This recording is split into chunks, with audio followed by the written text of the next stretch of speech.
বিসমিল্লাহির রহমানির রহিম। আসসালামু আলাইকুম everyone, welcome to back my another new blog. This is Mukta from Dhaka. কী অবস্থা সবাই কেমন আছেন? আশা করি আল্লাহর অশেষ রহমতে আলহামদুলিল্লাহ সবাই ভালো আছেন, আমিও ভালো আছি। তো আজকে আপনাদের সাথে একটা ব্লগ শেয়ার করব, সেটা হচ্ছে আজকে আমরা ঢাকার উদ্দেশ্যে রওনা দিব। তো গ্রামের আমরা শেষ মুহূর্তে কী করলাম সেটা আপনাদের সাথে শেয়ার করব আজকে। অবশ্যই আমার পুরো ভিডিওটি দেখে আমার চ্যানেলটি সাবস্ক্রাইব করে পাশে থাকবেন, আর চ্যানেলে লাইক আর কমেন্টস করতে কিন্তু ভুলবেন না। তো এখানে হচ্ছে ফার্স্টে সকালবেলা হচ্ছে আমরা যেহেতু একটু কফি খাবো, তার এই জন্য আব্বু হচ্ছে চুলার পাড়ে বসে হচ্ছে পানি গরম করছিল। তো এই যে দেখতেই পাচ্ছেন এখানে কিন্তু আব্বু পানি গরম করছিল, যে পাতা দিচ্ছিল আর কি। তো এখানেই মূলত রান্না করা হয় আর কি। এখানে আর কি রান্না করে আমার ফুফিরা যে থাকে এখানে, তারপরে দাদি আর কাকাদের ঘরও আমি দেখাবো আপনাদেরকে। আমার ছোট কাকার বাড়ি কোথায় এটা কিন্তু আমি দেখাইনি। ছোট কাকার রুমের ভিতরে কি কি জিনিস আছে বা কিরকম রুম, ভেতরে কি কি আছে সেটাও আপনাদের সাথে অবশ্যই শেয়ার করব। তো সবার সাথেই থাকুন, দেখতে থাকুন আমার পুরো ব্লগটি। তো এই যে দেখতেই পাচ্ছেন এখানে কিন্তু আমার আব্বু পানিটা গরম করে নিচ্ছে, ঢাকনা দিয়ে দিয়েছিল, এতে করে হচ্ছে পানি তাড়াতাড়ি আর কি গরম হবে। তো আমরা যেহেতু মানে দিয়ে আসি, মানে লঞ্চ দিয়ে কিন্তু আমরা আর কি ঢাকায় যাব। এজন্য হচ্ছে অনেক তাড়াতাড়ি করতে হবে, কারণ হচ্ছে লঞ্চ তো আবার বিকালের দিকে বন্ধ হয়ে যায়। তাই হচ্ছে আমরা তাড়াতাড়ি করে রেডি হব, যেহেতু আমরা চলে যাব। তো আসার সময় যে কি হয়েছিল সেটা তো আপনারা দেখতেই পেয়েছেন। আসার সময় কিন্তু একেবারে হচ্ছে আমরা এত সন্ধ্যা হয়ে গিয়েছিল, কি বলবো, আর অনেক জ্যাম ছিল, গাড়ি আসতে পারেনি, হেঁটে হেঁটে এসেছি। তো এত পরিমাণ জ্যাম ছিল যে আমরা কিন্তু এসে ট্রলার কিংবা স্পিডবোট কিছুই পাইনি। তো আরেকজনের বাড়িতে থাকা লেগেছে। তো যাই হোক, এখানে কিন্তু আম্মু আবার আমাদের জন্য কফি বানিয়ে নিচ্ছে। তো এখানে হচ্ছে 4 কাপ কফি বানিয়ে নিচ্ছে আম্মু। তো আমরা হচ্ছে কফি আর চিনি কিন্তু ঢাকা থেকে নিয়ে গিয়েছিলাম ওখানে। তো এই যে দেখতেই পাচ্ছেন এখানে কফি বানাচ্ছে। তো সর্বশেষে হচ্ছে আরও কতটুকু পানি বেশি ছিল, তো আম্মু এখন হচ্ছে আরও কফি খাচ্ছে। আব্বুকেও জিজ্ঞেস করেছিল খাবে নাকি, তো আব্বু বলছে না আর খাবে না। তো আম্মু হচ্ছে সামান্য অল্পই কফি, আবার অল্প পানি ছিল আর কি, এজন্য এতটুকুই কফি খাচ্ছিল।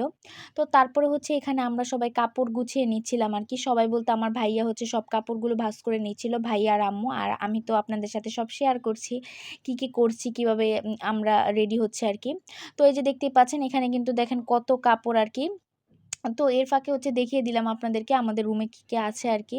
তো এই যে দেখতেই পাচ্ছেন এখানে খাট আছে, তারপরে ফ্রিজ আছে, পড়ার টেবিল আছে, একটা র্যাক আছে, আলনা আছে, আরও ইত্যাদি ইত্যাদি আর কি আছে, ছোট ছোট জিনিসপত্র। যাই হোক, তারপরে হচ্ছে এখানে আম্মু কাপড়গুলো ভরে নিচ্ছে ব্যাগে একটা একটা করে। তো এটা হচ্ছে আমার ব্যাগ, আমার ব্যাগে হচ্ছে আমার কাপড় চোপড় ভরে নিবে আম্মু। তো এখানে হচ্ছে আম্মু সব কাপড় চোপড় ভরে নিয়েছে। তো আমাদের এই যে দেখতে পাচ্ছেন এই যে এই জামা কাপড়গুলো কিন্তু আমাদের একবারে পরাই হয়নি। অনেক জামা কাপড়ই এনেছি যে একদম পরাই হয়নি কিন্তু। এই যে এই জামাটা যে দেখালাম লাল জামাটা, এটাও কিন্তু একদম পরিইনি। মানে অনেক জামাই আছে যেটা হচ্ছে একদম পরিই নাই আমি। তো যাই হোক, তারপর হচ্ছে এখানে বিস্কিট কিনেছিলাম, বিস্কিট আছে, আমরা নিয়ে নিয়েছি, কারণ আমরা হচ্ছে খাবো যাওয়ার সময়, গাড়িতে খিদা লাগে। তো এই যে দেখতে পাচ্ছেন এখানে কিন্তু আম্মু একদম সব ব্যাগ গুছিয়ে নিচ্ছে। আর এই যে ঈদের সময় যে পাঞ্জাবি দিয়েছিলাম ভাইয়া আব্বুকে, তো এটাও নিয়ে এসেছিলাম, কিন্তু তারা একদিনও পরেনি।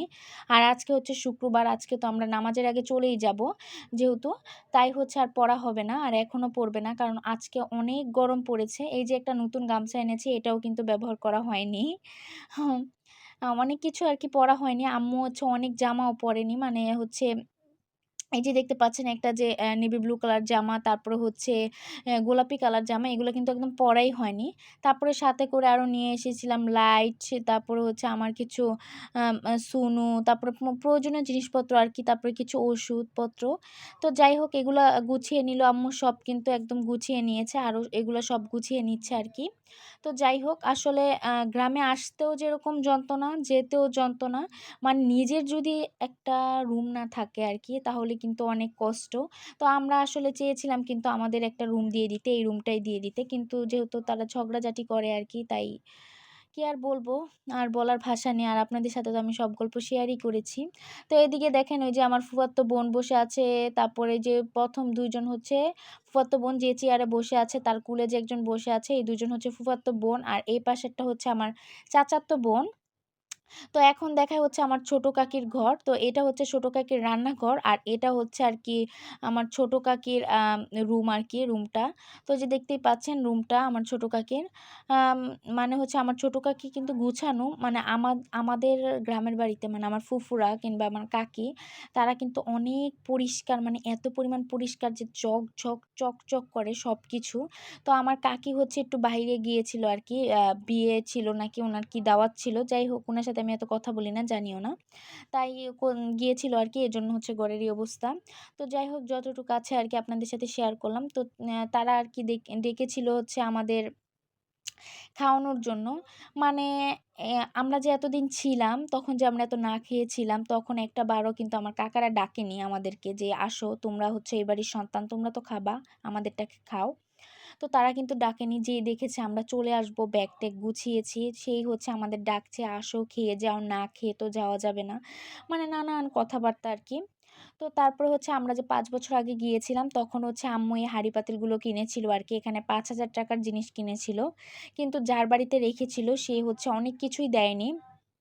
তারপর এই যে জগটা দেখতে পাচ্ছেন, আমার আম্মু কিন্তু এই জগ কিনেনি। আমার আম্মু হচ্ছে একটা সাদা জগ কিনেছে, অনেক সুন্দর ছিল আরকি, গোলাপ ফুল করা। তো এই জগটাও কিন্তু দেয়নি। মানে আমরা যা দিয়েছি তা কিন্তু আমরা বুঝে পাইনি। আরও কড়াইয়া, পাতিলা অনেক কিছু ছিল। আসলে ৳৫,০০০ র জিনিস বলতে তো অনেক কিছুই থাকে। কিন্তু এখানে কিন্তু ৳৫,০০০ র জিনিসও নেই। তারপরে এখানে হচ্ছে আম্মু আমাদের জুতাগুলা যে আমরা কিনেছিলাম, জুতাগুলা হচ্ছে আম্মু একটা বস্তায় ভরে রেখে যাবে। কারণ আসার সময় তো লাগে। তো আসলে আগে হচ্ছে আম্মু মানে তাদের সাথে আম্মু কখনোই আমার ফুফুদের সাথে, দাদির সাথে লাগতে চায় না। কিন্তু তখন ভয় পেয়েছিল, এজন্যই তো মনে করেন আম্মু হচ্ছে অন্য বাড়িতে এই জিনিসগুলো রেখে গিয়েছিল আমার আরেকটা ফুফুর বাড়িতে আরকি। কিন্তু এখন দেখেন আম্মুকে বলেছি আমাদের বাড়িতে এখানে আমাদের অধিকার আছে, এখানেই সব জিনিস রেখে যাবা। তো এখানেই রেখে গিয়েছিল। দেন তারপরে কিন্তু আমরা হচ্ছে রেডি হয়ে গিয়েছিলাম আমি, আম্মু, আব্বু, ভাইয়া।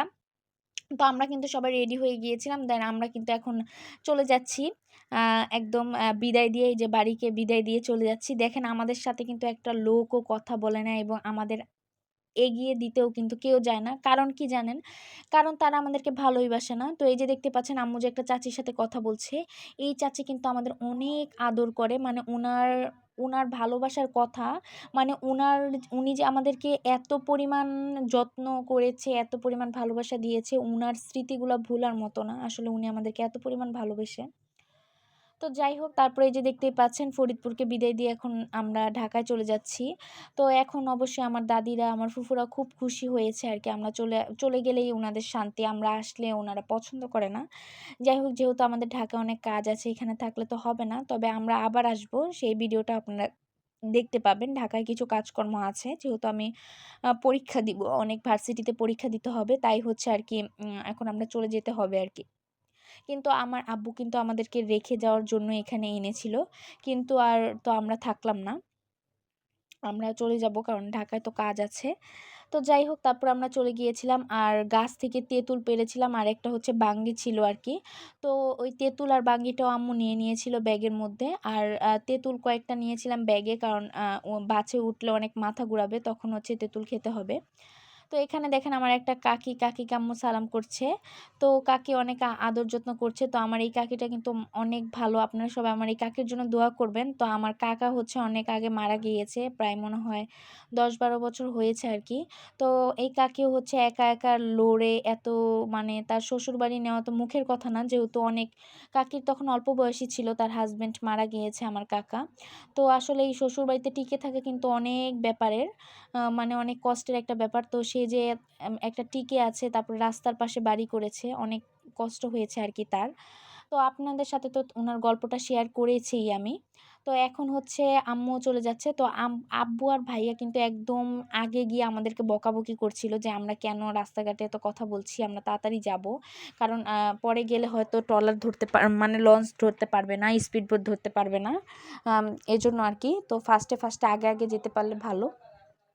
তো তারপরে এই যে দেখেন আমরা একদম রাস্তাতে চলে এসেছি। তো আমার একটু কষ্ট লাগছিল, কারণ এত সুন্দর গ্রাম, মানে আমার গ্রামটা কিন্তু আমার কাছে খুবই ভালো লাগে। তো গ্রামটা ছেড়ে চলে যাচ্ছে, আমার কিন্তু অনেক মায়া লাগছিল, অনেক কষ্ট লাগছিল। যাই হোক, কিছু করার নেই, কারণ হচ্ছে আমাদের যেতেই হবে, আমাদের গন্তব্যতে যেতেই হবে আমাদের। তো তারপরে হচ্ছে আমার ভাইয়া হচ্ছে সামনের সিটে বসেছে আর কি, ড্রাইভারের সাথে, আর হচ্ছে আম্মু এখানে বসেছে, আর আমি আর আব্বু। তো আপনাদের সাথে একটু বাইরের কিছু ব্লগ শেয়ার করি আর কি, এদিকে কি আছে কি আছে। তো এই যে দেখতেই পাচ্ছেন, এখানে আমি আর আব্বু একটু ছবি তুলছিলাম এখানে। তো তারপরে হচ্ছে এই যে দেখতেই পাচ্ছেন কত গাছগাছালি। তো আমার এত পরিমাণ খারাপ লাগছিল আর কি, ফরিদপুর থেকে, মানে আমার নিজের গ্রাম থেকে চলে যেতে ঢাকায় অনেক খারাপ লাগছিল, এতদিন ছিলাম। মানে ওরা কথা না বললে কি হয়েছে, আমার দাদি ফুফুরা কথা না বললো, মানে আমার খারাপ লাগছিল, কারণ আমার গ্রাম খুব ভালো লাগে আর কি।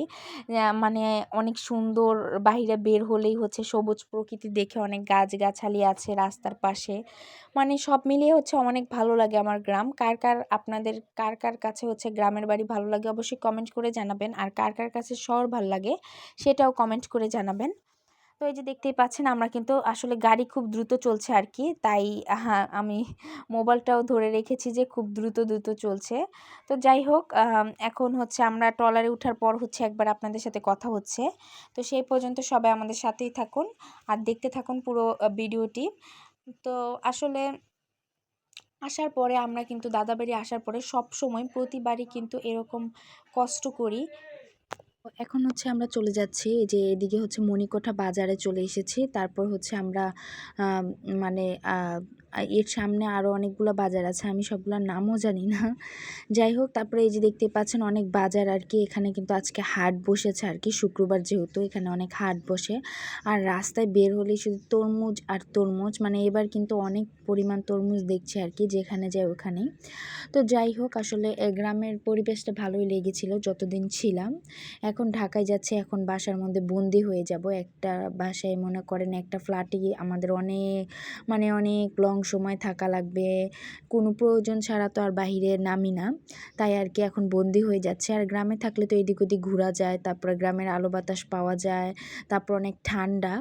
তো যাই হোক, এখন হচ্ছে আমরা মানে আমি আর আম্মু কিন্তু আমরা কিন্তু কফি খেয়েছিলাম, আর বিস্কিট আর মুড়ি চানাচুর এগুলো খেয়েছিলাম। আব্বু আর ভাইয়া হচ্ছে আমার ছোটো কাকি অনেক রিকোয়েস্ট করার পরে আমি বলেছি আচ্ছা তাহলে তোমরা খাও আর কি। তো আব্বু আর ভাইয়া আর কি ওখানে ভাত খেয়েছে, তো আমি আর আম্মু খাইনি, কারণ আমি আর আম্মু খাইনি। আমাদের জিদটা হচ্ছে তোমরা এতদিন ছিলাম, এতদিন ডাকলা না, এখন কেন ডাকলা খাওয়ার সময়? দেখতে পাচ্ছ যে আমরা চলে যাচ্ছি, চলে যাওয়ার সময় কেন খাওয়ার জন্য ডাকলেন আপনারা, আগে কেন ডাকলেন না? এই যে আগে যে এত দিন আমরা হচ্ছে মানে অনেক দিন কিন্তু আমরা একদম মানে ভাত খাইনি, ভাত খাইনি বলতে আমি আর আম্মু হয়তো মানে এদিক ওদিক থেকে মানে কাকিদের বাড়িতে গেলে খাওয়িয়ে দিয়েছে, কিন্তু আমার ভাই আর আব্বু কিন্তু একদম 2 দিন প্রায় হচ্ছে মানে অর্ধেক দিনই ধরেন, আমার আব্বু একদিন সারাদিন হচ্ছে শুধু মানে চিড়া খেয়েছিল, আর সকালে মনে হয় খিচুড়ি খেয়েছিল, তাও আমার আরেকটা কাকার বাড়ি থেকে খিচুড়ি খেয়েছিল, দেন এরকম ছিল। তো যাই হোক, অনেক কষ্ট করেছে, তাও কিন্তু একবারও আমার দাদিও ডাকেনি, তারপর আমার ফুফুরাও বলেনি আসেন আপনি খান, কিংবা আমার ভাইয়াকে বলেনি। তো যাই হোক, তো আমি যেহেতু না খেয়েছিলাম, তাই হচ্ছে আম্মু বলেছিল যে আমি না খেয়ে রয়েছি, তাই হচ্ছে আব্বু এখান থেকে রুটি কলা কিনলো আর কি, আর একটা বিস্কিট কিনলো। তো যাই হোক, এখান থেকে হচ্ছে নেওয়ার পর আমরা কিন্তু এখন এই যে মইনুল ঘাটে চলে এসেছি, এখান থেকে হচ্ছে আমরা লঞ্চে উঠবো। ওই যে দেখতেই পাচ্ছেন এখানে কিন্তু লিখে রেখেছে, মানে ডাকাডাকি করছিল, এখান থেকেই লঞ্চে উঠতে হয়। তো আপনাদেরকে দেখাচ্ছি। তো তারপরে এখানে হচ্ছে আমার আন্টি ফোন দিয়েছিল, তো আম্মু আন্টির সাথে কথা বলছিল বারবারই, মানে আন্টি জিজ্ঞেস করছিল কোথায় আছি, কি খবর আর কি। তো এই যে দেখতে পাচ্ছেন এখান থেকে কিন্তু এখন লঞ্চটা ছেড়ে দিবে আর 10-15 মিনিট পরে। তো এই যে আব্বু অনেক বাজার টাজার করেছে আর কি, দেন তারপর হচ্ছে এই যে আমরা চলে যাব এখন। তো বিদায় ফরিদপুর, বিদায় বলে চলে যাচ্ছি। তো এই যে দেখতেই পাচ্ছেন এখানে কিন্তু ট্রলার দাঁড়িয়ে, মানে লঞ্চ দাঁড়িয়ে আছে। তো এই যে এখান দিয়ে উঠে এই যে দেখতেই পাচ্ছেন এদিকে কিন্তু অনেক সুন্দর, মানে আমি বেশি মানে বলি যে আমি লঞ্চে যাব, কারণ আমার পানির দিকটা খুবই ভালো লাগে। কিন্তু আমি আম্মু তারপর আমার ভাইয়া আমরা কেউই কিন্তু সাঁতার পারি না। তো আমরা যদি ডুবে যাই আমাদের অবস্থাটা কী ধরনের হবে এটা আপনারা বুঝতেই পারছেন। আমরা যদি ডুবি তাহলে কিন্তু আমরা আর উঠতেই পারবো না। তো যাই হোক, তারপরে হচ্ছে এখানে আমরা হচ্ছে এই সুন্দর মতো বসবো। তো এই লঞ্চটা আবার কি নিচের দিকেও আছে, আবার সিট আছে আর কি। তো আমরা নিচে বসবো না, আমরা উপরেই বসবো। তো এই যে দেখতেই পাচ্ছেন, এটা কিন্তু আমরা যে আগের লঞ্চটা এসেছিলাম, মানে যেই লঞ্চ দিয়ে এসেছিলাম আর কি, ওই লঞ্চটা কিন্তু এরকম খোপ ছিল না। মানে পুরা একটা মানে পুরা অনেকগুলা চেয়ার, মানে সিট ছিল, একটার মধ্যে সবাই বসে আছে আর কি। তো এটা আবার হচ্ছে একটা রুম করে আলাদা সেপারেট করা আর কি। তো এক জায়গায় একটা 2 সিট আছে। তো এখানে যতজন হবে অতজনই। তো দরজা আছে, দরজাও লাগিয়ে রাখা যাবে। তো আমি লঞ্চে উঠেই হচ্ছে 1 মিনিটও বসি না, আপনাদের সাথে ভিডিও করার জন্য আমি বাইরে বের হয়ে গিয়েছি। তো এই যে দেখতে পাচ্ছেন, এদিক দিয়ে কিন্তু অনেক সুন্দর। তো এই লঞ্চটা আমার কাছে ভালোই লেগেছে। তো আলাদা একদম রুমের মতো আছে আর কি। তো এই যে দেখতে পাচ্ছেন, এখানে অনেক মানুষ উঠছে। তো এই যে এখানে, তো এখানের মধ্যে আবার অনেকে সিটও পায়নি। সিট না পাওয়ার কারণে হচ্ছে লঞ্চের বারান্দায় বসেছে। যেহেতু এই লেন্সটা কিন্তু যেহেতু এক এক মানে এক রুম করে আলাদা করা, তাই হচ্ছে অনেক সময় সিট পাওয়া যায় না আর কি এই লঞ্চগুলোতে। তো এই যে দেখতেই পাচ্ছেন, আরেকটা লঞ্চ কিন্তু এই মুহূর্তে চলে এসেছে এখানে। তো ওই লঞ্চটা কী করেছে, এটার সাথে এসে বাড়ি খেয়েছে। তো বাড়ি খাওয়ার কারণে এই লঞ্চটা এসে আবার আমাদের লঞ্চের সাথে ধাক্কা খেয়েছে। তো আমি তো ভয় পেয়ে গিয়েছিলাম, যেহেতু আমার এটা কিন্তু আব্বুর ফোন। তো ফোন যদি পড়ে যায় তাহলে তো অবস্থা খারাপ হয়ে যাবে। তো এই যে দেখতে পাচ্ছেন, আমি ভয় পেয়ে গিয়েছিলাম, মানে এটা এমনভাবে জোরে এসে বাড়ি খেয়েছে। তো যাই হোক, তারপরে এই যে এখান থেকে দেখেন কত যাত্রী নামছে আর কি। আমরা যাচ্ছি ওই পারে, আর তারা এসেছে এই পারে। তো এই যে টাইমে কিন্তু একটার পর একটা লঞ্চ যেতে থাকে। তো সকালে আসলে আর কি ভালো পাওয়া যায় আর কি। এই লঞ্চ চলে হচ্ছে, তো বিকাল 4:30 পর্যন্ত আর কি লঞ্চ চলে। তো যাই হোক, এখন কিন্তু আমাদের লঞ্চটা ছেড়ে দিয়েছে। তো লঞ্চের ভিতরে আরও কী কাহিনী ঘটলো সেটা দেখার জন্য পরবর্তী ভিডিওটি দেখতে হবে। তো পরবর্তী ভিডিও দেখার জন্য সবাই আমার চ্যানেলটি সাবস্ক্রাইব করে আমার পাশে থাকবেন, আর আমার জন্য অনেক দোয়া করবেন, ভালোবাসা দিবেন। তো সবাই ভালো থাকেন। আসসালামু আলাইকুম, আল্লাহ হাফেজ।